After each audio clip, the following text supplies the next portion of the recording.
Cool. So let's review the game. So we are playing with an opponent that has 1700, so that's quite high. Um, and let's see how did the game go. So e4 e6, and we have French defense. The white chose to accept the exchange, so we have the exchange variation. Knight c3. So my comment on this move from our opponent is knight c3 really blocked our c pawn. And the thing is, when we play c6, the c3 knight doesn't have anywhere to go.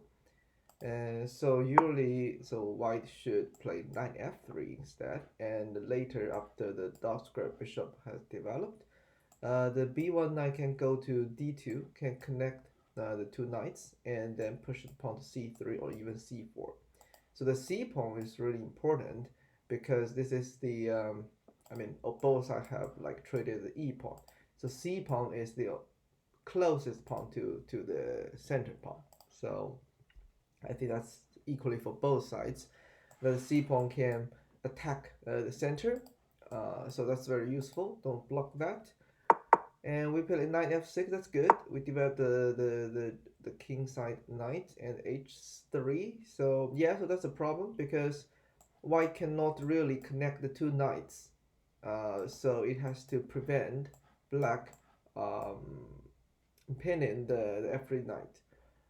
Yeah, so that's the problem. So if I play white, I would consider maybe castle to the to the queen side.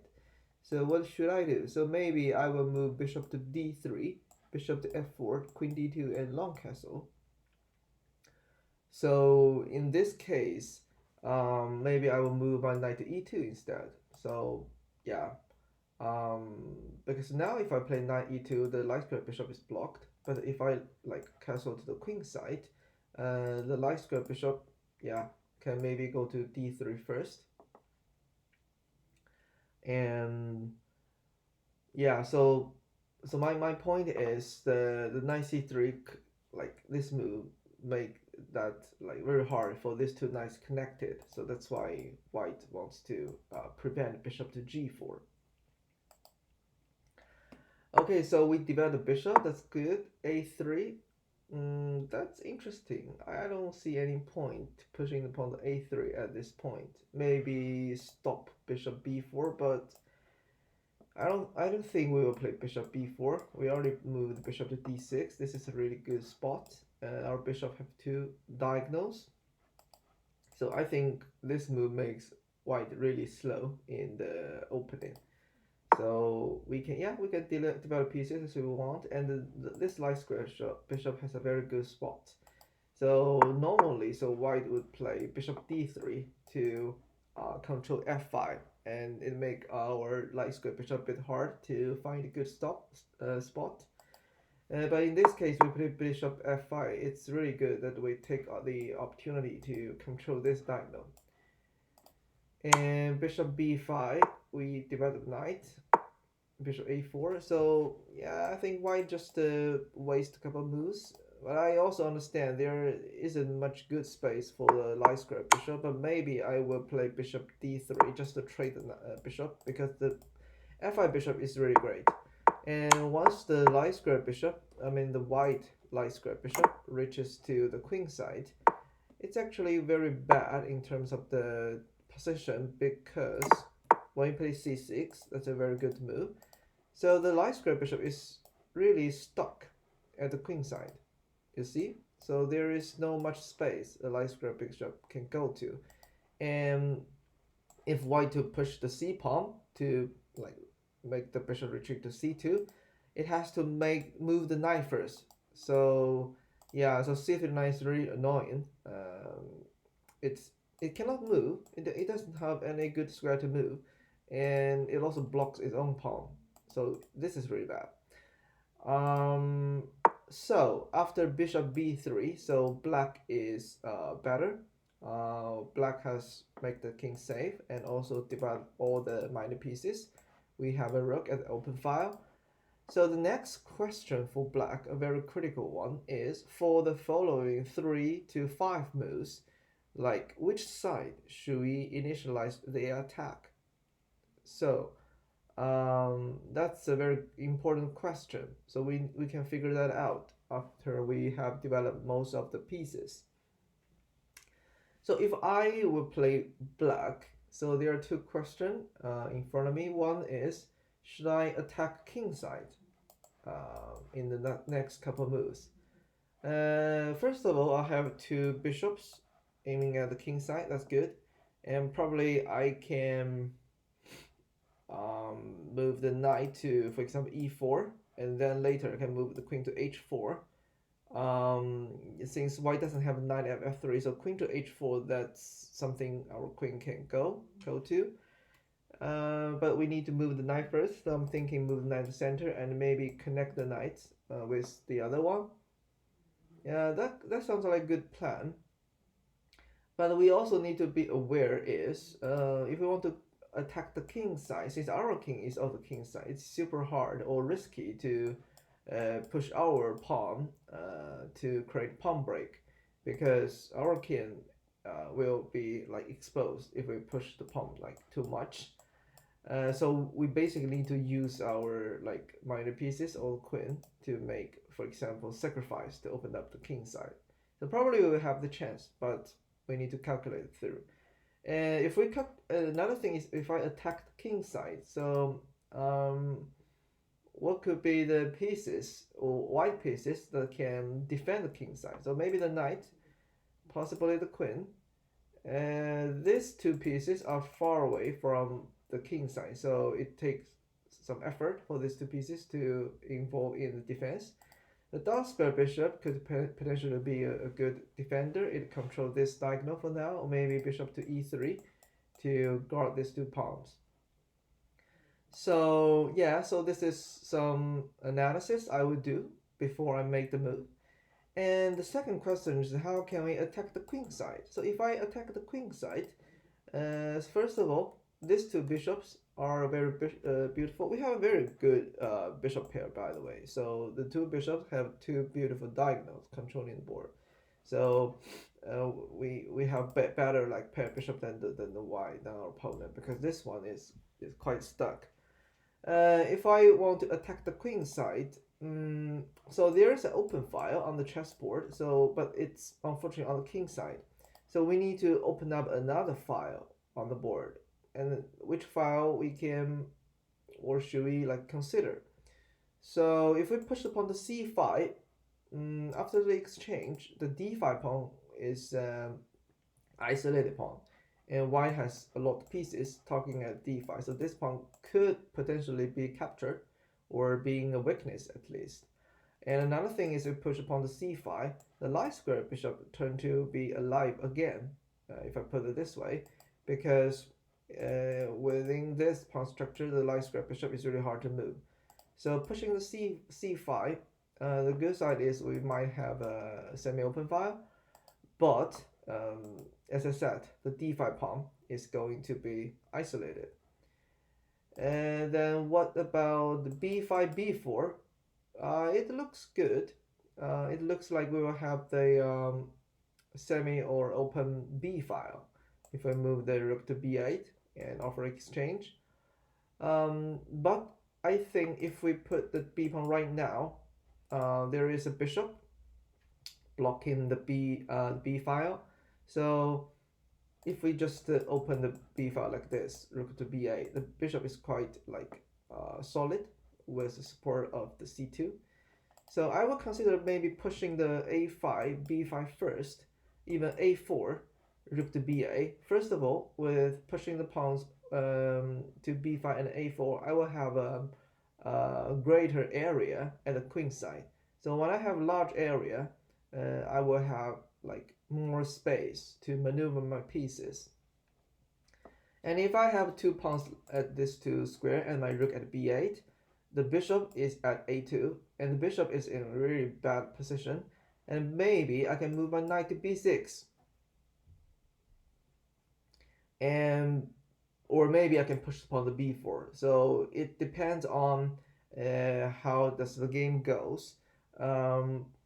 So once we have large space and once we open up the B file, so the B2 could be a weakness. So maybe I can move my knight to c4. So this is some idea in my mind. It doesn't have to be the case in the future, but it could guide us or give us some general idea where we are going to. So this is very important. And also, if we want to attack the queen side, I would probably make my knight at b6 and later on maybe to c4. But if I decided to attack on the king side, I will move my knight to f8 and to g6. So this is something the direction will guide us. Where should we maneuver the pieces? Okay, so I have talked so much. Let's see. The knight to b6. So I will assume so we are attacking the queen side because we moved the knight to b6. But if that is the case, I would push the b pawn first, or even the a pawn first, because I would putting these two pawns in front of my knight, which basically strengthen these two squares where my knight is also controlling. So yeah, I would make the like pawns going like as some yeah because it's good to use low value piece in front of the front line. Yeah, that's just easier for piece exchange. Knight b6 and bishop g5. Yeah, that's the thing. So once our knight is like away, so this knight, when it's pinned, it's a bit annoying. So it's a bit annoying to unpin the knight. So maybe we, so you know what? Actually, I think we can play g5. The downside of g5 is our king is a bit exposed, but since white doesn't have a knight at f3, so we don't need to worry about like white, for example, sacrificing the knight at g5. So the bishop will definitely go to g3. Um, yeah, so that's one way we can unpin the knight, or otherwise we need to move the knight back, or maybe bishop to e7. But I don't really want to move the bishop to e7. The bishop has a very good like spot, and bishop e7 also blocked our rook. So I would consider maybe move the knight back. We play queen e7. So yeah, this move, maybe you want to move the queen to e6 to yeah unpin the knight. That could be another way. But I'm thinking, how about rook to e1? It feels strange that we put our queen in front of a rook at the open file, so it could be a target by the rook. Knight g3, attack our bishop, bishop h7, knight h5, g5. Yeah, then I think that's the only move. So we don't have time to move the queen to e6 because of knight h5. So we have to move g5. Exchange, taking that with the pawn. That's interesting. So white has opened up the f file. So this is something. Yeah, this could be a weakness, and we probably need to move the bishop to g6 at some point to protect the f7. Check. Well, so let's look at the check. So when we check the king goes to here, and after exchange, we realize h6 is a weakness, so we move the queen back. So you know what? I think this check is like premature, to be very honest, because we just move the king to the corner, and the king just go to a very safe place, and we then move the queen back. So it doesn't give us more with the check. So I will consider probably move this knight back because the knight at b6 doesn't really do anything, right? So I move the knight back to strengthen f6. So maybe I will think about move my knight to e4 later when my d7 knight is guarding the f6. So queen e3, take, queen e6 to protect h6, and this queen is at a very good spot. Rook e1, offer a trade. Yeah, I think the offering a trade is really good because, as I said, the h5 queen is really good in its position. White doesn't want to trade. That's a smart choice. Because if that takes the exchange, uh, the black has a very good pawn structure in the end game, and also these two pieces are uh, not as good as these two in the piece position. So move the queen to f3. We also, why do we accept the exchange? Because when we exchange the rooks, we lost control of e file. So I will keep the rook as it is, since I will have best control, or at least I have a rook at the e file. So I will do something maybe like a5. So the king side, we cannot do anything. So as long as we keep it safe, it's good for us. So I still think we have some opportunity at the queen side. So for example, a5, or even put pawn to a4 later. We can make the c2 pawn like hanging. So even though we cannot take the pawn because f7 is a weakness, but as long as we have weakness, a hanging pawn, probably we can take that when the white queen is away. So yeah, I will leave my rook at e5 at least. King f8. So I assume we are going to offer the rook with the king. It's quite. I don't think that will work, because as long as queen go to e3, yeah, this is what our opponent did. So it's really hard for us to take back the e file. Queen to f6. So yeah, we need to guard the e7. Queen to d6. Attack the pawn, and then probably we'll realize rook f1 will attack our queen. Yeah, so probably it's good to move the queen to d6 in one move. Exchange. I'm thinking, should we really take the knight? Because the knight is at the edge. As I said, the c3 knight is really bad in its position, so it doesn't do anything. The only move after knight c3 is offering a trade. So this knight is quite useless. So I'm thinking maybe we can avoid exchange by knight to d7, because our knight has a very great potential. For example, we can guard the c5, and we can push the knight away, and then maybe move it to f6 and then to the center, or to the h5 attack g3.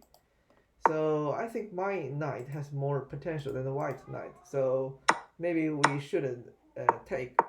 So take queen to d7. We don't control back the e file. Yeah, the problem is, yeah, as I said, when we play g5, there is some this squares are like exposed, and since our king is away, so h8 is weakness. Yeah, so what should I do? Move king to g8 and queen to e7. Yeah, rook d8, that's good. So if we take the queen, if we accept exchange, the rook will reach 7th rank. That's a really bad position for us, because the rook can attack a7, attack f7, and maybe move to c7 to attack of c6. And we probably will lose a pawn at least. Avoid trading, a4. So white has initialized its attack on the queen side, offer a trade. And I think the purpose is straightforward, because if white take our pawn, there will be an isolated pawn. And the more important thing is, once this pawn become isolated, the bishop become active again. So the best move, or at least what I was thinking, is maybe we can push the pawn to a6. If it take. Okay, so maybe the rook go to e8. Yeah, that could be a problem. And rook a8. Yeah, this pawn is hanging, and there's no way you can. Yeah, so this is the consequence of us losing the e file, and the rook can go to the background to attack our a6. Otherwise, a6 is a really good move, because if the pawn take us, we can keep still um, make the bishop stuck, and it cannot really go to a2 because this pawn will be captured. Maybe c3, and the bishop can, yeah, go from this square. Yeah, so AC is a problem because, as I said, the rook can go to a8, the white rook. So probably, so the question is, should we give a d5 pawn as isolated or c6 pawn as a backward pawn? If you take the pawn, there is still a weakness, but the good thing is the c6 is not easy to attack when we compare it with the d5, because um, you know what? Maybe we can move bishop to e4 to cut this e file. And if the queen exchange, if we take loses the pawn, we can fight back at the c file. And white probably move c3 first, and then we can probably attack the b file. Yeah, maybe we can protect like this. So, I mean, this is a backward pawn, so at least we have a chance to push it to c5 if we somehow have the king at d6. But once we have an isolate pawn like this, there's no way we can push the pawn forward as long as the d4 pawn is in front of it. So this pawn is really hard to protect and to be removed. So I think white is better, and white has a control at the e file, and these dark squares are weak. So for example, queen f6, we are going to, queen f6 is really annoying. It attacks h6 and also rook to e7. It's super hard to defend.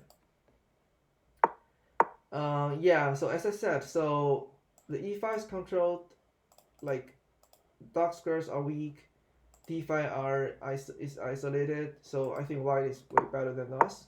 Rook e5, bishop e6, protect the d5.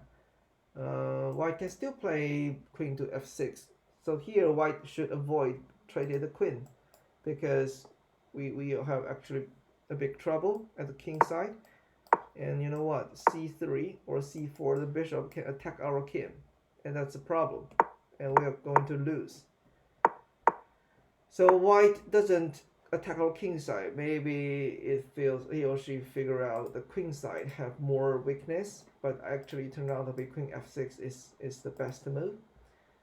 And attack the queen. Queen go back, f6. Attack the rook. Rook go back, g4. Well, I think in this case, so first of all, we need to make the king side like um, well defended. I will move the king upward a bit to at least control one of the pawns or protect one of the pawns. And if the queen, like at this d3, it potentially can go to g6. So I will at least have a king at g7 to guard the g6 for now. I wouldn't consider pushing the pawn because first of all, pushing the pawn doesn't give us any benefit. The pawn to h4, we don't have any target. We don't have any like target or weakness created with this g4. And the problem is we potentially will have more like exposure to our king. So that could be a problem. So I will consider, can we trade pieces? Because if we can trade pieces, so let's make an estimation. If I move all the pieces, I highlight in these two colors. So which side has a better position?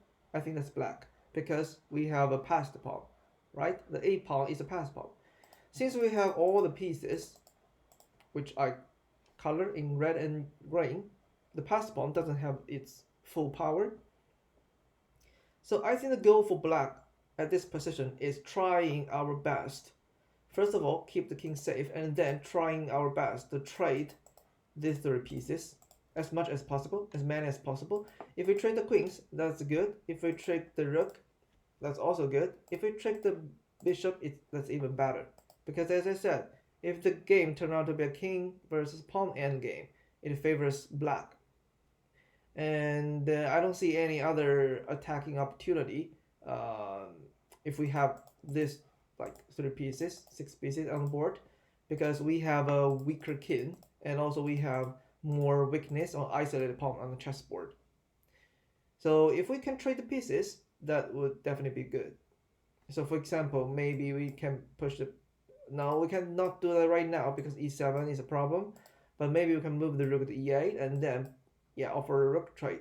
Let's see if I can trade one of the pieces at least.